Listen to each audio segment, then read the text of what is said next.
Hello मित्रों। तो जो आज हम पहला टॉपिक लेंगे वो है यूएनएफ ट्रिपल सी का जो COP27 हो रहा है शर्म अल शेख इजिप्ट में, मिस्र में। अब आप जानते हैं कि दुनिया जो आज क्लाइमेट चेंज या जलवायु परिवर्तन जिसको भी हम कहते हैं वो सबसे बड़ा चैलेंज है जो अर्थ या हम लोग दुनिया के लोग जो फेस कर रहे हैं। तो उसको एड्रेस करने के लिए जो यूनाइटेड नेशंस है अ, उसने एक फोरम बनाया यूएनएफ ट्रिपल सी, जो कि बना 1992 में after Rio summit in Brazil. तो ब्राज़ील में रियो समिट हुआ था 1992 में। उसके अंदर तीन मुख्य बॉडी बनी। उसमें से एक था जो क्लाइमेट चेंज को एड्रेस करने के लिए था, जिसको हम कहते हैं यूएनएफ ट्रिपल सी।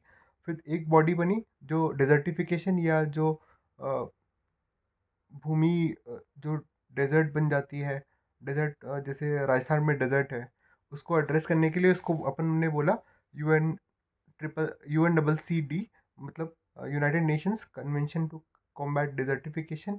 और तीसरी जो मुख्य बॉडी बनी उसका नाम हमने रखा यूएनसीबीडी, जो बायोडाइवर्सिटी के लिए बनी। तीन मुख्य बॉडी बनी। तो इसमें सबसे जो मुख्य बॉडी है जो बहुत ही ज़्यादा क्लाइमेट चेंज पे फोकस्ड है, उसका नाम है UNF triple C. UNF triple C का पूरा फुल फॉर्म क्या है? United Nations Framework for Combating Climate Change. ठीक है। तो अब ये बॉडी बनी है। इसकी हर साल एक बॉडी होती एक मीटिंग होती है जिसको COP27 कहते हैं। कॉप मतलब कॉन्फ्रेंस ऑफ पार्टीज, मतलब जितने भी देश हैं जिन्होंने यूएनएफसीसी को अग्री किया, जो उसके मेंबर्स हैं, कुल दुनिया के 190 देशों से ज़्यादा उसके मेंबर्स हैं। तो वो सारे मेंबर्स उस COP27 का पार्ट बनते हैं और कलेक्टिवली डिसाइड करते हैं कि दुनिया कैसे क्लाइमेट चेंज को टैकल करे। अब आप समझिए कि ऐसा क्यों हम करना पड़ा कि दुनिया के सारे देश इकट्ठे हों तभी जाके क्लाइमेट चेंज कॉम्बैट करें हम। तो आपको समझना पड़ेगा कि जो हमारा जो कार्बन एमिशन होता है, जो सबसे मतलब बहुत सारे गैसेस हैं जिसमें मेनली जो मेन गैसेस हैं उस सबसे पहला सबसे क्रिटिकली इंपॉर्टेंट है कार्बन डाइऑक्साइड। नंबर टू पे मान लीजिए मीथेन है। फिर बहुत सारे क्लोरोफ्लोरोकार्बन है, नाइट्रस ऑक्साइड है। ये सारे जो गैसेस हैं जो कि मेनली जो अर्थ निकाल जब हम एक्टिविटीज़ करते हैं, कुछ भी करते हैं, जैसे मान लीजिए गाड़ी चला रहे हैं तो कार्बन डाइऑक्साइड निकलता है, नाइट्रस ऑक्साइड निकलता है। ये सब जब हवा में जाता है तो अर्थ से जब हमारा अर्थ रेडिएट करता है लॉन्ग वेव रेडिएशन, आपको पता होगा कि सोलर साइकिल है, सन से हम हमारे अंदर शॉर्ट वेव रेडिएशन आती है जो छोटी होती है। फिर अर्थ गर्म हो जाता है, फिर अर्थ वापस उस रेडिएशन को वापस छोड़ता है। तो जो कार्बन उत्सर्जन या जो भी ग्रीन हाउस गैस उत्सर्जन होता है, ये उस लॉन्ग जो अर्थ एमिट कर रहा है लॉन्ग वेव रेडिएशन को ट्रैप कर लेते हैं। ठीक है। इसकी वजह से क्या होता है कि जो अर्थ का टेम्परेचर है बढ़ जाता है। अब आप समझिए कि सारे देश क्यों चाहिए इसमें। सारे देश इस वजह से चाहिए कि मान लीजिए कि 192 देश हैं। सारे देश बिल्कुल अच्छे से कार्बन का इस्तेमाल करते हैं, पर एक देश है जो कि बहुत ज़्यादा उत्सर्जन कर रहा है। उस एक देश ही अगर बहुत उत्सर्जन कर रहा है और बाकी सारे देश बिल्कुल उत्सर्जन नहीं कर रहे हैं, तो उसकी वजह से भी बहुत सारा कार्बन डाइऑक्साइड ट्रैप हो सकता है एटमॉस्फेयर में, और इसकी वजह से क्लाइमेट चेंज हो सकता है। तो अगर हमें चाहिए कि पूरा विश्व में क्लाइमेट चेंज के प्रॉब्लम को हम लोग एड्रेस कर पाएँ, तो बहुत ज़रूरी है कि सारे के सारे देश दुनिया के एक फोरम पे आएँ और अग्री करें कि वो सब मिलकर एक काम करेंगे। सब सब मिलकर एक दूसरे को मदद करेंगे कि क्लाइमेट चेंज को एड्रेस कर पाएँ। अगर सब मिलेंगे, सब कंट्रीब्यूट करेंगे, तभी ही क्लाइमेट चेंज को प्रॉब्लम को हम एड्रेस कर पाएँगे। अब समझना दूसरी बात ये समझनी है कि क्लाइमेट चेंज हो क्यों रहा है। और अभी जो क्लाइमेट चेंज आज के दिन में हमें जो ऑलरेडी दिख रहा है, हमें दिख रहा है कि जो हमने पढ़ा है, जो डेटा आ रहा है, उसके हिसाब से दुनिया का जो टेम्परेचर है, एवरेज टेम्परेचर, वो ऑलरेडी 1.1 डिग्री सेल्सियस ज़्यादा है प्री इंडस्ट्रियल एज से। प्री इंडस्ट्रियल मतलब जब अर्थ, ऐसा मानते हैं कि जब अर्थ में इंडस्ट्रियल रेवोल्यूशन नहीं हुआ था, कुछ 1700 या 1800 इस तरह का कुछ रेफरेंस डेट लेते हैं, उससे आज जो अर्थ का एवरेज टेम्परेचर है वो 1.1 डिग्री सेल्सियस ही है। आपको लगेगा कि 1.1 डिग्री सेल्सियस तो बहुत ही कम है, इसमें क्या क्या बवाल है, कुछ नहीं, 1 डिग्री तो सह लेंगे। पर आपको समझना पड़ेगा कि इसमें पीक्स को एम्पलीफाई करता है। मतलब जो जो जब गर्मी है उस समय और गर्म कर देगा, जब ठंडी है तो और ठंडा कर देगा। ठीक है। तो एवरेज टेम्परेचर ऐसा नहीं कि हर दिन का एवरेज बढ़ गया। ठीक है। इसकी वजह से बहुत सारी जगह पे बहुत सारी चीज़ें हो रही हैं। जैसे कि क्या हो रहा है, आपको समझना पड़ेगा क्या हो रहा है। जो मुख्य तरीके से हमें दिखता है, वैसे तो बहुत सारे इम्पैक्ट हैं जो मेन हमें आंखों से नज़र आता है, जो हमें दिखता है। एक अर्थ का एवरेज टेम्परेचर बढ़ रहा है। एक बोलते हैं एक्सट्रीम वेदर इवेंट्स, मतलब बहुत तेज़ी से जो क्लाइमेट इंड्यूस्ड, क्लाइमेट चेंज की वजह से जो बहुत एक्सट्रीम वेदर, मतलब कि बहुत सारे जो आपके डिजास्टर्स आते हैं। जैसे क्लाइमेट चेंज से क्या रिलेटेड डिजास्टर्स हैं, बहुत तगड़े साइक्लोन आएंगे जो हमने सुने नहीं, बहुत तगड़े फ्लड्स आएंगे, बहुत तगड़े फ्लड मतलब बाढ़ आएगी, बहुत तगड़े सूखा पड़ जाएगा, ड्रॉट ड्रॉट आएगा। ठीक है, इस तरह की जो टाइफून है, इस तरह की जो पहले अगर साल में 10 सालों में एक आता था, तो अब हर साल आने लगा है। ठीक है, जो जो पहले जिसकी गति 100 डिग्री से, जो 100 किलोमीटर से चलने वाला साइक्लोन होता था, अब उसका गति 150 किलोमीटर हो गई है। तो और तेज है, और ज़्यादा डैमेज करता है, और ज़्यादा लोग मरते हैं, इंफ्रास्ट्रक्चर को डैमेज करता है, सड़कें टूटती हैं, जो कि पहले से बहुत ज़्यादा अच्छी बन रही है, उसके बावजूद भी टूट जा रही है। आप समझ रहे हैं, टेक्नोलॉजी तो इम्प्रूव कर रही है, फिर भी सड़कें टूट जाती हैं। इसका तो ये एक्सट्रीम वेदर इवेंट्स बढ़ रहे हैं। ठीक है, दूसरा क्या हो रहा है, हमारा सी लेवल राइज कर रहा है। ठीक है, जो हमारा ग्लोबल वार्मिंग हो रहा है, आपको पता है कि पानी का जो सबसे हाई टेम्प जब ग्लोबल वार्मिंग हो रहा है, तो हमारे जो क्या है ग्लेशियर्स हैं, वो मेल्ट कर रहे हैं, उनका पानी आ रहा है ओशन में। ठीक है, और पानी का जब आप टेम्परेचर बढ़ाएंगे, सरफेस का टेम्परेचर बढ़ रहा है, तो पानी भी एक्सपैंड करता है, अपने को पता है साइंस के हिसाब से। तो जब पानी एक्सपैंड करता है, तो सी लेवल राइज कर रहा है। इससे क्या हो रहा है, बहुत सारे जो कोस्टल एरियाज हैं, समुद्र के साथ साथ जो सटे हुए जो क्षेत्र हैं, उनका वहाँ पे वो, उन पे डर है कि वो डूब जाएंगे। ऐसा बहुत सारे जो समुद्र के साथ शहर हैं, वो डूब जाएंगे शायद पानी के से।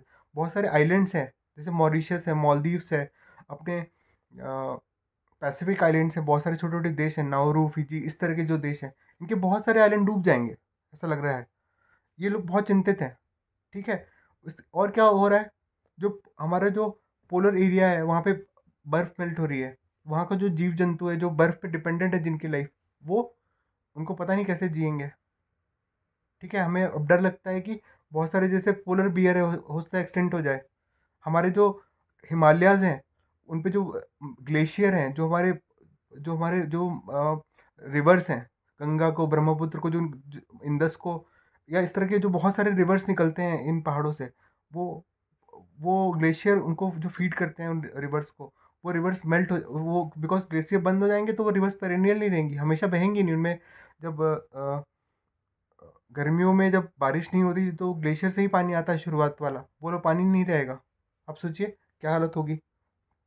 तो इस तरह की तमाम और भी चीज़ें हो रही हैं, जैसे कि बहुत सारी बीमारियां फैल रही हैं। जैसे दुनिया को ऐसा लगता था कि बहुत सारे देश हैं जो थोड़े ठंडे देश हैं, जैसे कि मान लीजिए यूरोप के देश हैं, वहाँ पे कभी मलेरिया वगैरह की बीमारियां नहीं होती थी। अब बिकॉज वहाँ पे टेम्परेचर बढ़ रहा है, वहाँ पर भी, यहाँ पर भी ऐसे इन्फेक्शियस डिजीजेज बढ़ रहे हैं।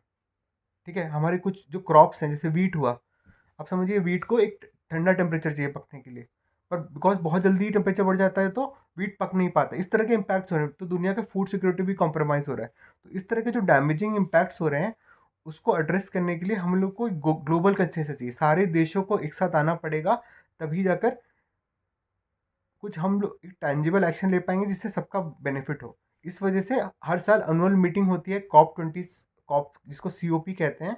और उस COP में conference of parties of members of UNFCCC, जिसमें सारे दुनिया के जो देश हैं, जो UNFCCC के मेंबर्स हैं, वो एक साथ आते हैं और डिसाइड करते हैं कैसे क्लाइमेट चेंज को एड्रेस करेंगे। अब आती है बात इस बार के जो शर्मल शेख में कॉप हुआ, उसका क्या, उसमें क्या बातें हुई, और क्या उसका राजनीतिक, और क्या उसका ग्लोबल महत्व था, उसका कॉन्टेक्स्ट क्या था, वो हमको समझना है। तो हम पहले शुरू से चलते हैं। तो आपको पता है कि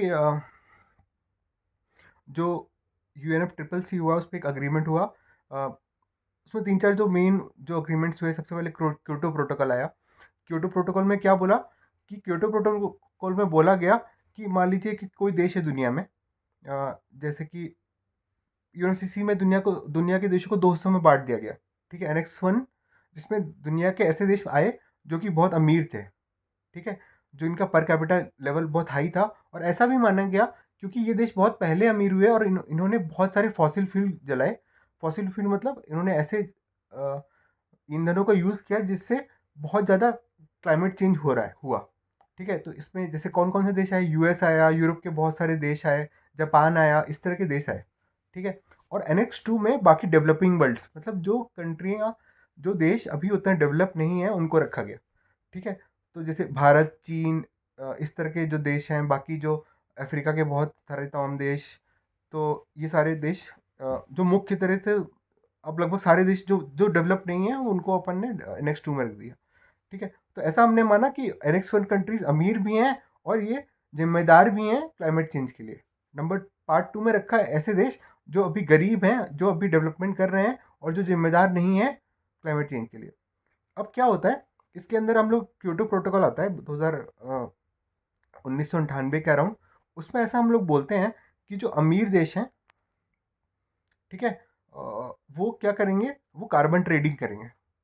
कार्बन ट्रेडिंग का मतलब क्या हुआ कि सबसे पहले आप ये समझिए कि जो मान लीजिए अमीर देश है, अमेरिका है। ठीक है, अमेरिका में कोई कारखाना है जो कि कोल से चलता है। ठीक है, अब कोल से वो क्या बोलेगा, अब वो बोलता है कि मैं, क्योंकि देखिए मैं तो कोल इस्तेमाल कर रहा हूँ, मैं कोल इस्तेमाल करता रहूँगा, पर क्योंकि इससे क्लाइमेट चेंज हो रहा है, तो मैं क्या करूँगा कि मैं जो दुनिया के गरीब देश हैं, जो NX2 पार्टीज़ हैं, उनमें कुछ ऐसा डेवलपमेंट कर दूंगा कि वहाँ पे एमिशन ना हो जो होने वाला था। ठीक है, और मैं जितना एमिशन वहाँ पे रोकूंगा, उसका कार्बन क्रेडिट वहाँ पे उन देशों को दे दूंगा। ठीक है, तो इस तरह का कुछ एक सीन बना, जिसमें एक देश अपने, जैसे कि मान लीजिए कि भारत में मेट्रो चली। ठीक है, तो मान लीजिए भारत में मेट्रो की जगह पे सब लोग अपनी गाड़ियों से चलते हैं। सब लोग, अगर उतने सारे लोग अपने गाड़ियों से चलेंगे तो कितना ज़्यादा कार्बन एमिशन होगा, उसकी तुलना में मेट्रो से बहुत कम कार्बन का एमिशन होता है। तो अब क्या करेंगे कि चूंकि मेट्रो ने बहुत सारा ऐसा माना गया कि बहुत सारा कार्बन को, उत्सर्जन को बचाया, इस वजह से उसको बहुत सारा कार्बन क्रेडिट मिल गया। ठीक है, एक कार्बन क्रेडिट मतलब कि आपने 1 giga ton of carbon emission रोका। अब जितना, अब अनुमान लगा लीजिए कि कितनी सारी गाड़ियों के बनिस्बत मेट्रो ने रोका होगा, तो उतना कार्बन क्रेडिट हमने मेट्रो को दे दिया। ठीक है, अब ये किसने दिया, ये जो दुनिया के अमीर देश हैं उन्होंने दिया। ठीक है, इसको हमने बोला क्योटो प्रोटोकॉल। ठीक है, अब क्योटो प्रोटोकॉल में से आया। ठीक है, इसके बाद सबसे मुख्य जो बात हुई कि क्योटो प्रोटोकॉल आया, इसमें पहले बहुत सारे देश पार्टिसिपेट कर रहे थे, फिर US से हट गया, उसके बाद फिर यूरोप यूरोप इसका पार्टी बना रहा, फिर 2008 तक ये चला, और 2008 में क्योटो प्रोटोकॉल 1 ख़त्म हो गया। ठीक है, इसके बाद 2009 का कोपेनहेगन समिट होता है। कोपेनहेगन समिट बहुत ही ज़रूरी समिट है। इसमें इसमें क्या हुआ, फाइनली अग्रीमेंट नहीं हो पाया, बट फाइनली इसमें कोपेनहेगन समिट में जो दुनिया के NX1 पार्टी, मतलब अमीर देश हैं, उन्होंने बोला कि हम दुनिया के गरीब देशों को $100 बिलियन ऑफ कार्बन फाइनेंस देंगे। मतलब उनको अपने कार्बन कार्बन फाइनेंस मतलब दो हिस्सों में कार्बन फाइनेंस देंगे। मिटिगेशन मतलब कि अपने कार्बन एमिशन को कम करने के लिए, और अडेप्टेशन मतलब जो क्लाइमेट चेंज ऑलरेडी हो रहा है, उससे कैसे वो अपने आप को सुरक्षित कर पाए, उससे कैसे निपट पाएँ, कैसे अपने आप को, मान लीजिए कहीं पे फ्लड हो रहा है तो वहाँ पे कैसे एम्बैंकमेंट बना पाएँ, कैसे अपने एनर्जी एफिशिएंसी को इम्प्रूव कर पाएँ। मान लीजिए कोस्टल एरिया में वो कहीं बाढ़ आ रही है तो कैसे वहाँ पे एम्बैंकमेंट बना पाएँ, इस तरह की चीज़ें कर पाएँ। तो 2 हिस्सों में हम $100 बिलियन पर ईयर तक पैसे देंगे। ठीक है? इसके बाद जो सबसे मुख्य स्टेज आता है, ये आया 2015 में। ठीक है, 2015 में आया।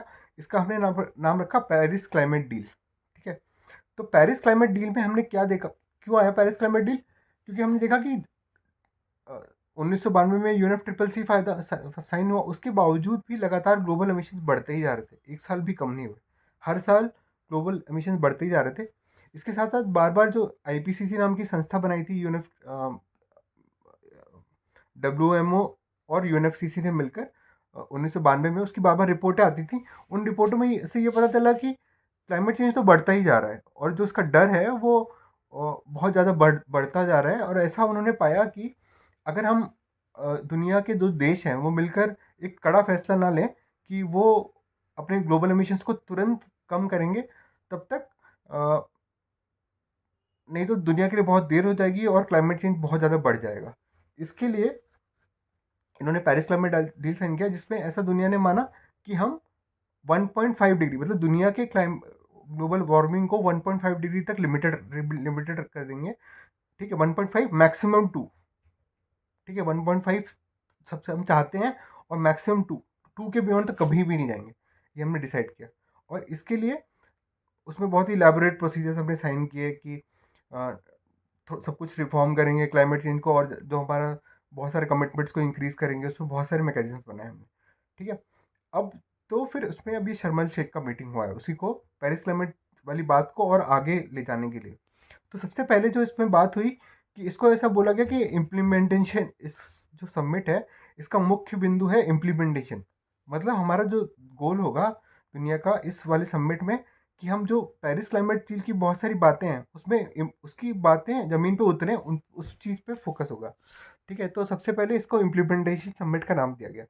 अब जो मुख्य जो फोकस एरियाज थे उसमें ये था कि सबसे पहले अपन बात करते हैं कि क्या उसमें मुख्य फेज डिमांड थे डेवलपिंग के और डेवलप्ड कंट्रीज़ के, और क्या अग्रीमेंट हुआ। तो सबसे पहले जब हम लोग अग्रीमेंट में आ रहे थे, तो जो यूएस और डेवलप कंट्रीज़ हैं ये प्रेस कर रहे थे दुनिया को कि जो हमारा अग्रीमेंट है उसमें शर्म शेख में ये बात हो जाए कि जो दुनिया के सारे देश हैं वो कोल को फेज आउट कर देंगे, कि कोल मतलब कोयले के कंजम्पशन को बंद कर देंगे कुछ सालों में।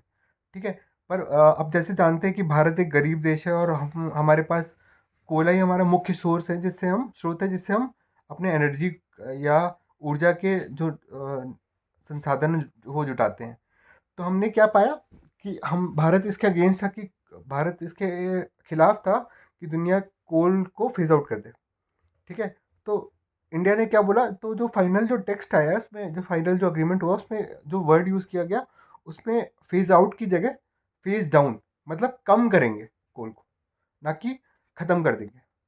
तो हम धीमे धीमे कम करेंगे, इस बात पे अग्रीमेंट हुआ। ये हमें क्या वो दिखाता है, ये हमें भारत जैसे देशों को जो कि क्लाइमेट चेंज के लिए रिस्पॉन्सिबल नहीं है, जो हमें पता है कि क्लाइमेट चेंज के लिए मेन रिस्पॉन्सिबिलिटी डेवलप्ड कंट्रीज़ की है, उन्होंने ही मुख्यतः मिशन किया है। भारत में अगर पर कैपिटा स्तर पर देखें तो दुनिया का एवरेज से 1/3 है एमिशन है। तो भारत जैसे देशों को जो अभी भी गरीब है, जिनको अभी भी अपने देशों अपने लोगों के आय के स्तर को बढ़ाना है, उनको स्पेस मिलेगा कि कम सस्ती एनर्जी को कंज्यूम कर पाए। और एट द सेम टाइम उसमें टेक्स्ट में बोला है कि phase down of other fossil fuels, मतलब इसमें भारत को एक दिक्कत ये भी थी कि केवल कोल कोल को ही आलोचना की जा रही है, और जैसे अलग जो जो और जो फॉसिल फ्यूल्स हैं, जो जैसे कि पेट्रोलियम हुआ या नेचुरल गैस हुआ, जो जो कि उस कोल जितना ही लगभग कार्बन एमिशन करते हैं, उनको फेज आउट करने के लिए नहीं किया जा रहा है, तो उनको भी फेज आउट करने की बात की गई। ठीक है, दूसरी बात जो इसमें बहुत अच्छी हुई कि दुनिया ने 1.5 डिग्री सेल्सियस तक कार्बन एमिशन को लिमिट करने की बात को वापस मान लिया।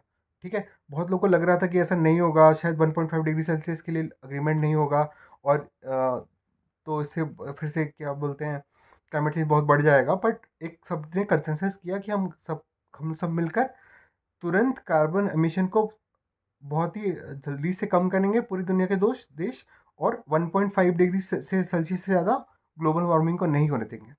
ठीक है, इसमें अब और क्या बातें हुई, जो क्लाइमेट फाइनेंस है कि जो अमीर देश गरीब देशों को क्लाइमेट फाइनेंस देंगे, उस पर कोई ज़्यादा बात नहीं हुई। उसमें एक नया प्रोसेस बना हुआ है, न्यू कलेक्टिव क्वांटिफाइड गोल। अब क्या है, आप समझिए कि जो क्लाइमेट चेंज पे क्लाइमेट फाइनेंस की मुख्य बात है कोपेनहेगन समिट में, आपको बताया मैंने कि उसमें $100 बिलियन पर ईयर टिल 2025 देने की बात हुई, जो कि अभी भी डेवलप कंट्रीज को नहीं दे रहे हैं। ठीक है, अभी भी उस नंबर तक नहीं पहुंचे हैं। तो ऐसा इस वाले एग्रीमेंट में ये माना गया कि जो डेवलप्ड कंट्रीज हैं वो 100 बिलियन तो देंगे ही, पर 2025 के बाद जो नया डील होने वाला है, जिसमें पहले से ही पता है कि पहले जो अग्रीमेंट अभी है पेरिस डील में, कि जो NCQG new collective quantified goals में जो डेवलप्ड कंट्रीज हैं वो डेवलपिंग कंट्रीज को 100 बिलियन से ज़्यादा का गोल देंगे। अब उसके लिए तैयारी शुरू हो गई NCQG के लिए, न्यू कलेक्टिव क्वांटिफाइड गोल्स के लिए।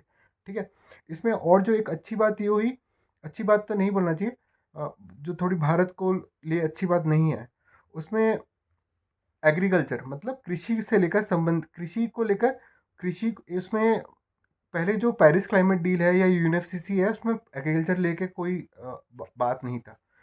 पर अब जब कॉप कोरोनविया, जब पोलैंड में कॉप हुआ, सीओपी हुआ था कुछ सालों पहले, तो उसमें अग्रीमेंट हुआ कि एग्रीकल्चर, कृषि को भी, कृषि, क्योंकि कृषि बहुत तरीके से एग्रीकल्चर क्लाइमेट से प्रभावित होता है और क्लाइमेट चेंज को प्रभावित भी करता है।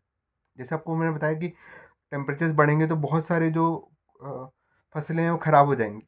ठीक है, ये मतलब क्लाइमेट चेंज से कैसे एग्रीकल्चर ख़राब हो रहा है। पर आपको पता है कि जब हम एग्रीकल्चर का प्रोसेस करते हैं, जैसे कि हम खेत में राइस उगाते हैं, चावल उगाते हैं, या और भी बहुत सारे फार्मिंग के प्रोसेस करते हैं, जब कृषि के प्रोसेस करते हैं तो बहुत सारा क्लाइमेट चेंज होता भी है। तो दोनों एक सिम्बायोटिक रिलेशनशिप है कि एग्रीकल्चर क्लाइमेट चेंज से अफेक्ट भी हो रहा है और एग्रीकल्चर की वजह से क्लाइमेट चेंज भी हो रहा है। तो इन दोनों बातों को एड्रेस करने के लिए हमने एक नया प्रोसेस बनाया UNFCCC के अंदर, जिसका नाम रखा कोरोनिविया वर्क प्रोग्राम ऑन एग्रीकल्चर। तो अब ऐसा माना गया पहली बार इस शर्मन शेख में कि कोरोनिविया वर्क प्रोग्राम के अंदर मिटिगेशन, मतलब कि एग्रीकल्चर से जो उत्सर्जन होता है उसको भी कम करने की कोशिश की जाएगी। ये भी उसके दायरे में आ गया कोरोनिविया प्रोग्राम में। अब इससे भारत जैसे देशों को क्या दिक्कत है कि हमारे जो जो कृषक हैं वो बेसिकली बहुत ही गरीब हैं, पुअर हैं, अनऑर्गेनाइज्ड हैं, टेक्नोलॉजिकल लेवल बहुत कम है, उनकी आय बहुत कम है।